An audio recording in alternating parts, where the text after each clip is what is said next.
Boa noite, pessoal. Como o Rafael apresentou aí, né, vou falar sobre o protocolo MCP.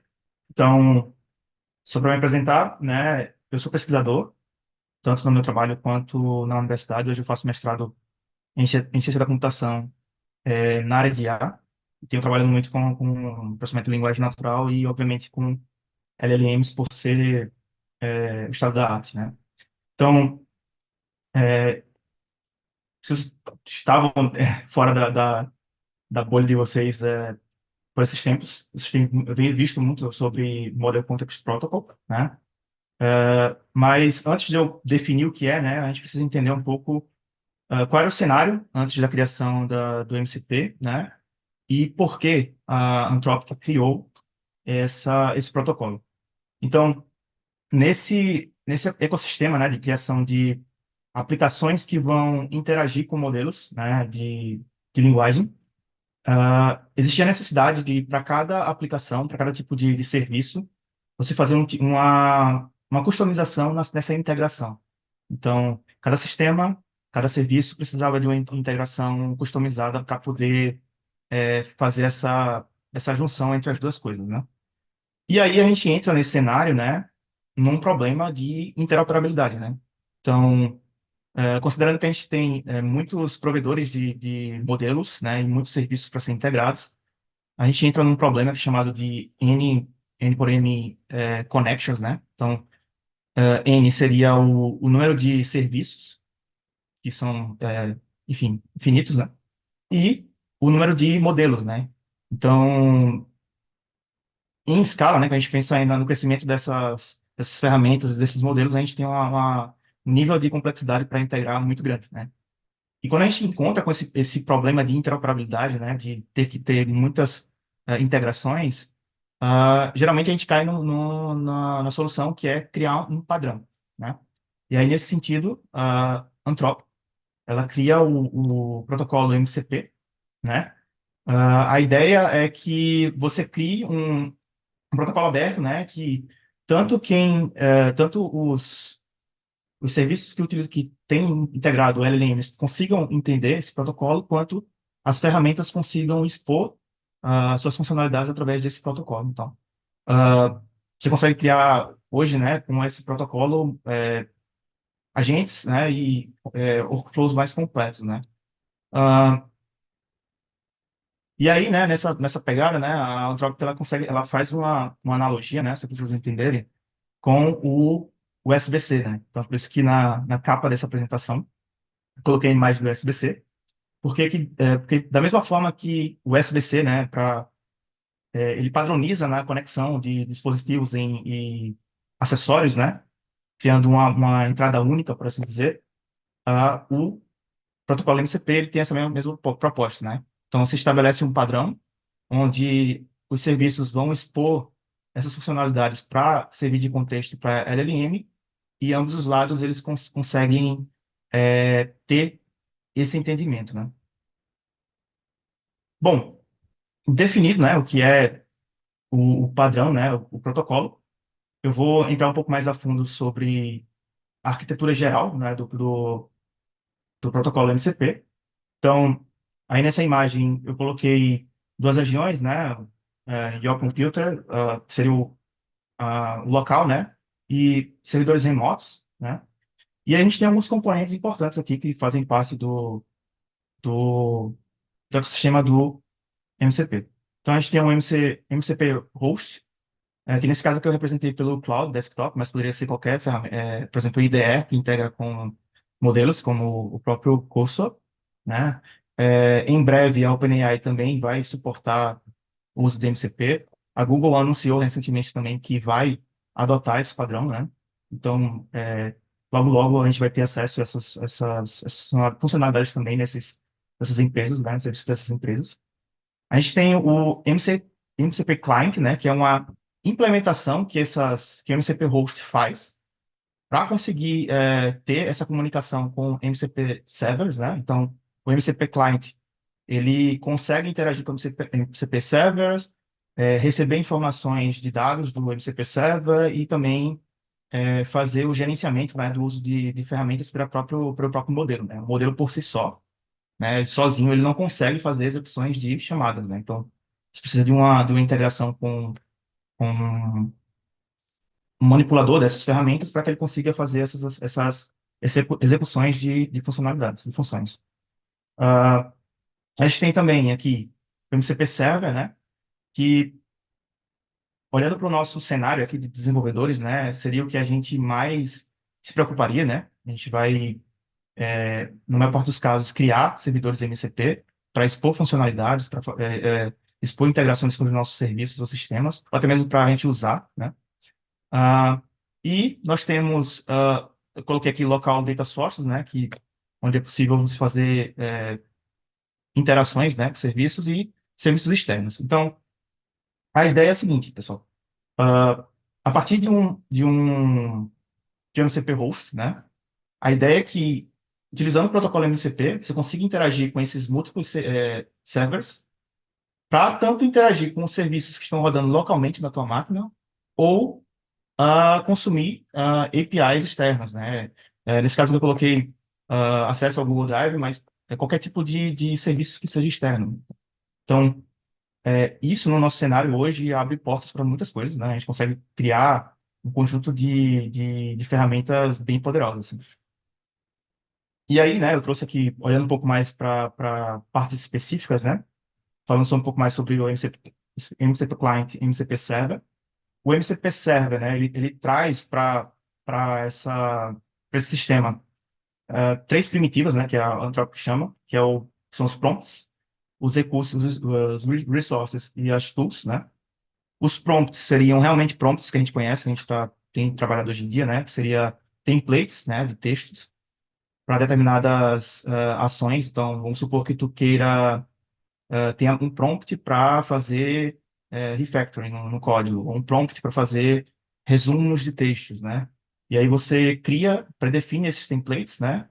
Coloca no servidor MCP e esse servidor expõe para o teu MCP host que você está utilizando. E aí você consegue utilizar e decidir qual naquele momento vai ser executado, né?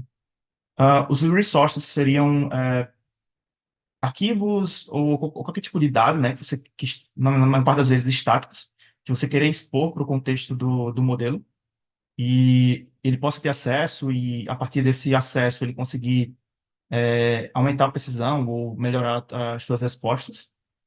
E as tools são nada mais são do que funções, né? Se define funções, essas funções elas podem fazer simples cálculos ou simples operações, ou também elas podem fazer chamadas API, né? Pegar os dados e retornar esses dados para o contexto do modelo. E aí o MCP Client, né? Por outro lado, ele é o responsável, né? Dentro do MCP Host, para fazer a conexão com o MCP Server, né? Com os servidores. E ele tem algumas potencialidades, né? Primeiro é o Discover Server Capabilities. Então, dado que ele está conectado com o servidor, ele consegue ver, né, quais são as tools disponíveis. Então, vou mostrar daqui a pouco no Cloud Desktop. Você consegue ver quais são as funções que existem, né, disponíveis no servidor. É possível ver quais são as descrições que existem para cada parâmetro de entrada dessas funções e também vocês conseguem ver os resources disponíveis e também os prompts que estão disponíveis, né, nesse servidor. Como eu falei, eles são responsáveis por receber os dados do servidor, né, e jogar para o modelo. E também eles são responsáveis por gerenciar as execuções das tools pela LLM, né. De forma geral, né, o protocolo ele trabalha com duas formas de transporte de informação, né? Então, SDIO, né? Que é normalmente utilizado para processos locais, né? Então, está rolando no sistema local, normalmente você vai utilizar esse tipo de transporte. Ou, no caso, você utilizar o SSE transporte, né? Desenvolvendo HTTP, quando você precisa fazer interações com servidores que estão fora do teu ambiente, né? Então, seriam essas duas formas de transporte, né?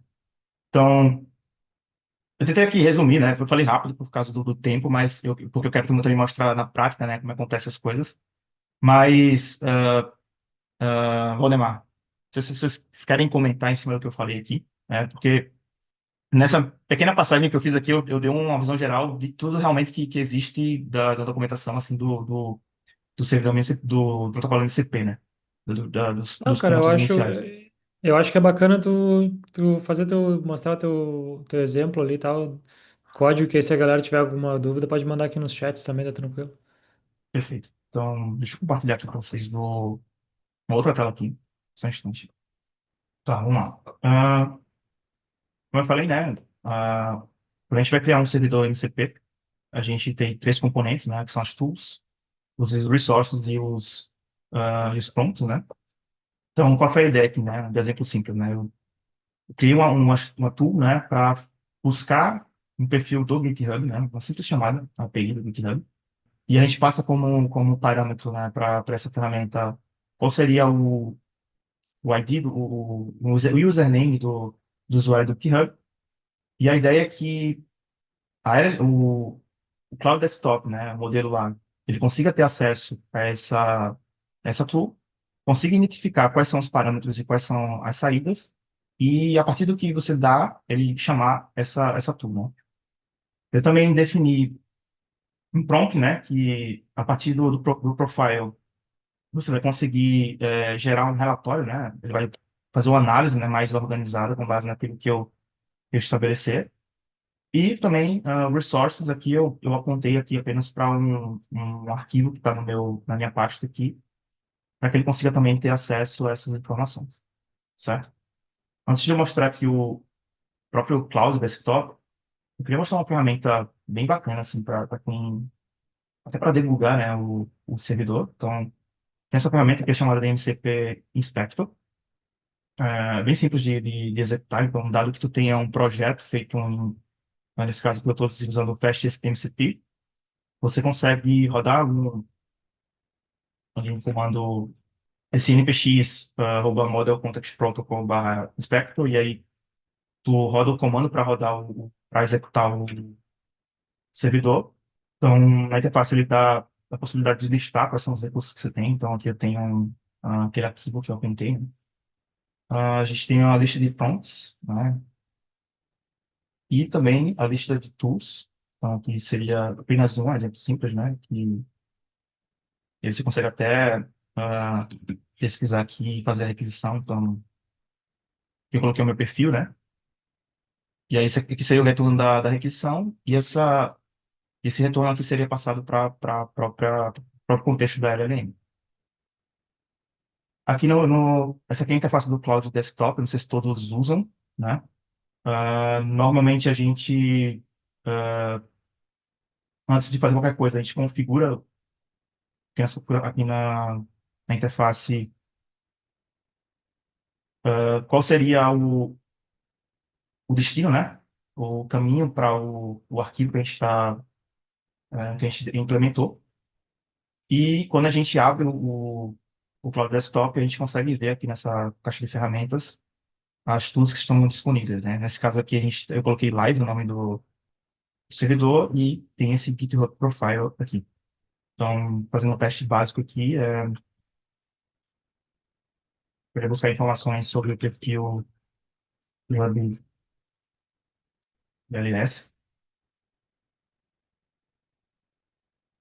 Então, aqui ele está utilizando uma abordagem que é uma in the loop, né? A ideia é que ele sempre pergunte, né? Ah, ou você habilita para sempre executar, mas aí o ideal é que ele sempre pergunte e você decide ou não se ele quer executar a funcionalidade.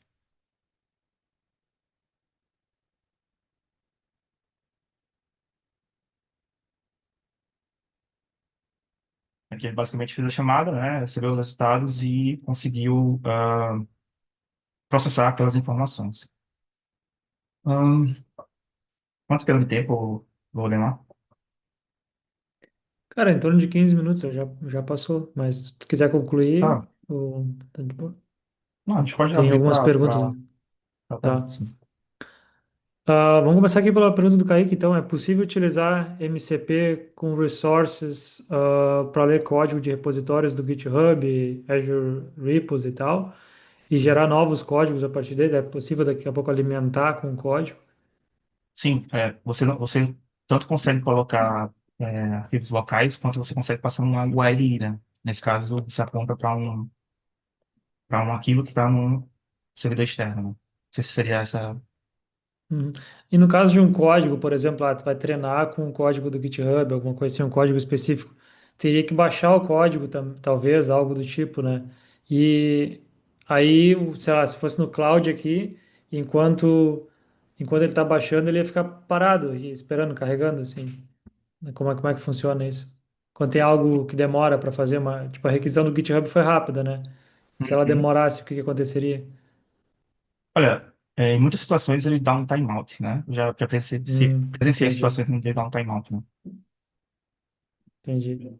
E, cara, relacionado a isso, ele vai bater sempre na API, nesse caso, quando tu tem uma API, ele sempre vai bater naquela API toda vez que tu chamar ele, ou ele vai treinando também o teu cloud local aqui com os dados que ele pega? Ah, não entendi, Valeu. Ah, Tipo, tu selecionou ali, né, uhum. o que tu fez ali do A GitHub, e aí ferramenta, ele isso. foi lá, bateu no GitHub, pegou o profile e mandou aqui. Isso vai ficar no contexto agora dele? Por exemplo, o teu profile que veio? Sim, fica. Aqui fica normal. Entendi. Esse resultado aqui que ele pega, né? É como se fosse qualquer texto que a gente tinha passado antes, né? Por contexto, né? Sim, A sim. menos que ele peça, né? Faça uma nova busca para o perfil, ele não vai buscar novamente. Agora sim, se eu chegasse aqui e pedisse pra ele pedir o teu perfil, Valema, obviamente ele ia executar, ia Uhum. buscar lá e ia trazer. Sim, sim, entendi. E, cara, como que tu vê isso, assim, tu que vem pesquisando, como que tu Ah, vê isso no impacto do dia a dia de quem desenvolve software, assim? Porque a gente vai ter que adaptar algumas aplicações para isso, assim, o impacto mais a nível de dev mesmo, assim, ajustando aplicações, arquiteturas para esse tipo de coisa. Como que tu vê o impacto, assim? Tu vê que faz sentido para muitas aplicações se adaptar à comunicação através de MCP ou não? a primeira resposta é sim. Eu acho que faz sentido fazer essa adaptação, até porque, como eu falei, né, primeiro, né, as grandes empresas têm migrado, né, a Google já anunciou, a OpenAI vai também utilizar, então, assim, eu acho que seguir no caminho, né, do padrão que está sendo seguido, eu acho que seria o ideal, né.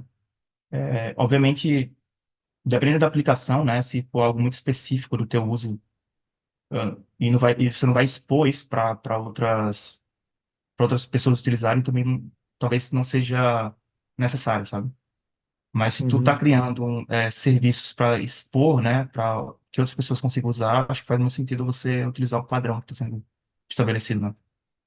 Entendi, faz sentido. Se tu quer expor para outras pessoas, vai ser mais uma maneira que tu vai expor. Bacana. Wendel, pode falar, tem uma pergunta. O meu é mais uma dúvida só para me poder entender melhor Ah, a diferença, porque hoje lá no meu na nossa startup lá, a gente utiliza o modelo do GPT, da OpenAI, sim. e que a gente treinou ele, alimentou com várias informações.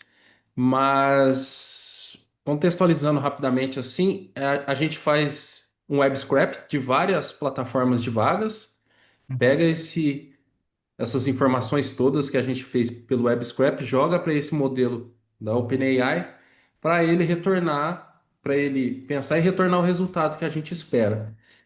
Ah, Nesse quesito, qual que seria nesse cenário que a gente faz hoje lá na startup, para esse de MCP que você apresentou hoje, quais são as diferenças, quais são as tá, vantagens que o MCP teria para esse formato que a gente faz, entendeu? tá. Só uma dúvida, você está utilizando a API da OpenAI, não é isso? Você está fazendo o consumo da API. Isso, a gente usa a OpenAI. A Tá? gente tem uns dois ou três modelos lá. É. Acho que o primeiro ponto é que quando você está fazendo o consumo pela API, você tem um custo associado, que é diferente do teu Isso. custo do teu plano, né? Que você assina.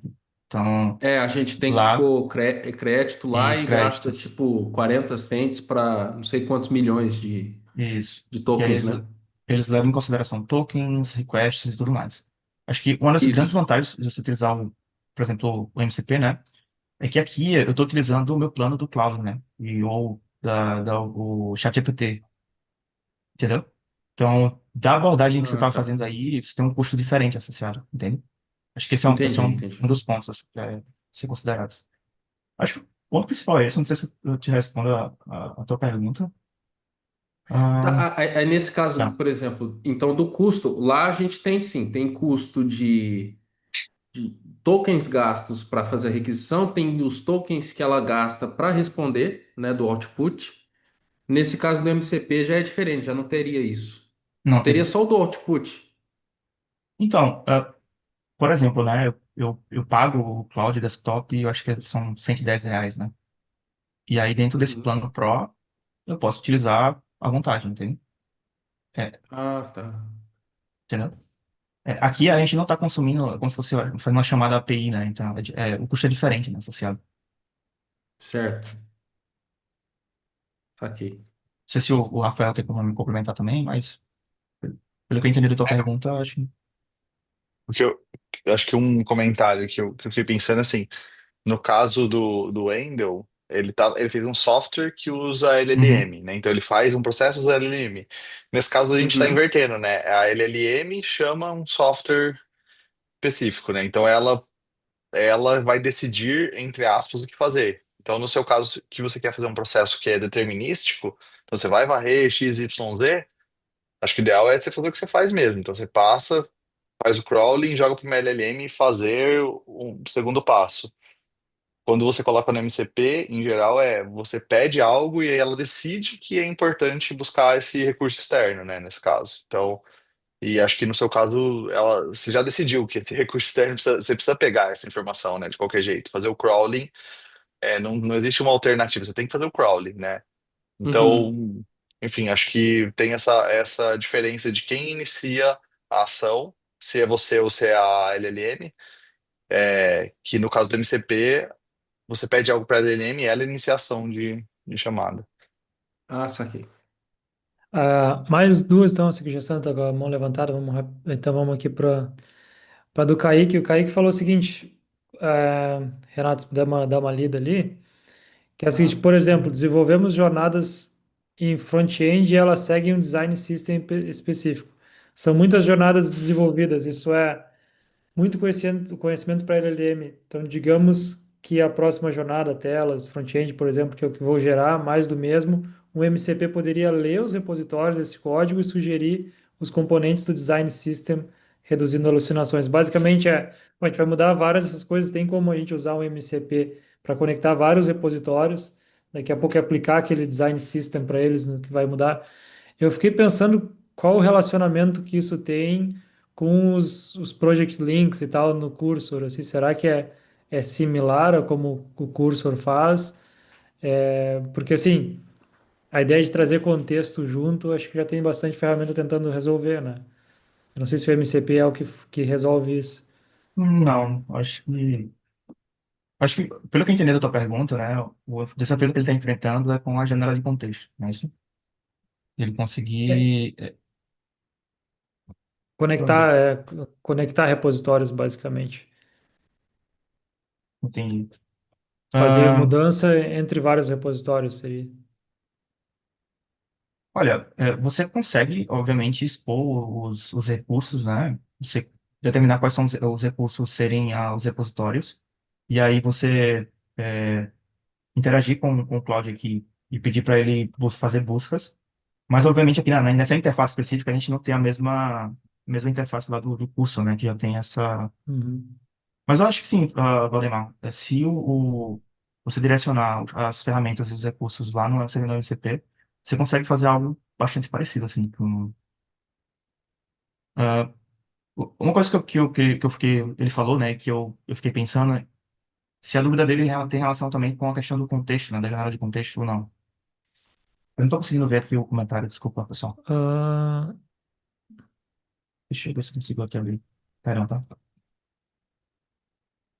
pode, se quiser parar de compartilhar e tentar ver, Tá, pode. Tá. só um minuto aqui, pessoal. Por exemplo, aqui o MCP do GitHub, ele conseguiria ver o que tem dentro desses repositórios ali e se tiver algum modelo com um contexto grande, né?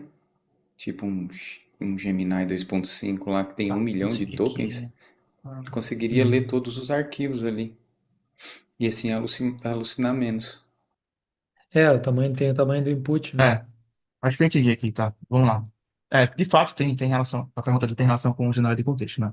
Cara, o que você poderia fazer aí, né? E a técnica que a gente utiliza hoje para resolver esse problema do contexto, geral de contextos, é RAG, né? Então, o que pode ser feito é tu criar tools, né? Que faça RAG ou Graph RAG, e aí você consegue pegar todo aquele código, pegar pelo menos as partes mais relevantes daquele código e só levar isso para o contexto da LLM, né? Essa seria uma ideia possível, né?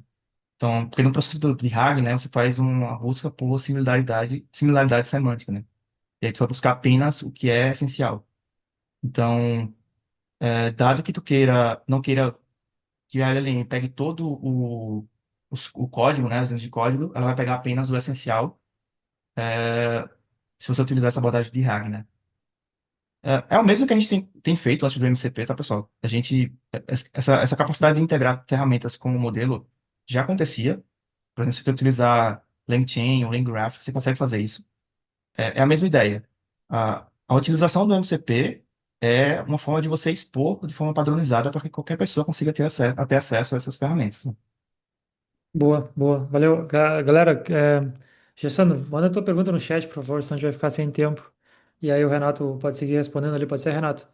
E do Kaique também, se tiver algum follow-up, alguma pergunta, pode mandar no chat ali que o Renato tá aí e segue respondendo ali para vocês.